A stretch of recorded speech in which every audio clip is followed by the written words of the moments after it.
In the previous class, we have discussed about breakdown of nutrients releases energy, and this released energy is trapped and stored in the form of ATP, and this process was called as respiration. In today's class, we'll discuss the same process in detail. So the first step in breakdown of nutrient is breakdown of nutrient glucose, which is a 6-carbon molecule, into pyruvate, which is a 3-carbon molecule. This step is known as glycolysis.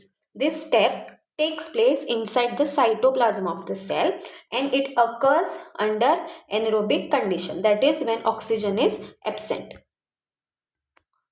Once the pyruvate is formed, this pyruvate, it can be completely oxidized if oxygen is present, or it can be incompletely oxidized if oxygen is absent or if there is shortage of oxygen.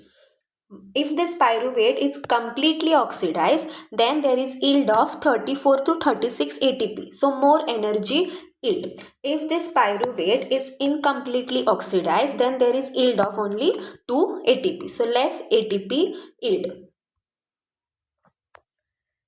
When this oxygen is present, this pyruvate, it is broken down into carbon dioxide, water and energy in the form of ATP. Such kind of respiration is known as aerobic respiration. This aerobic respiration, it takes place inside the mitochondria.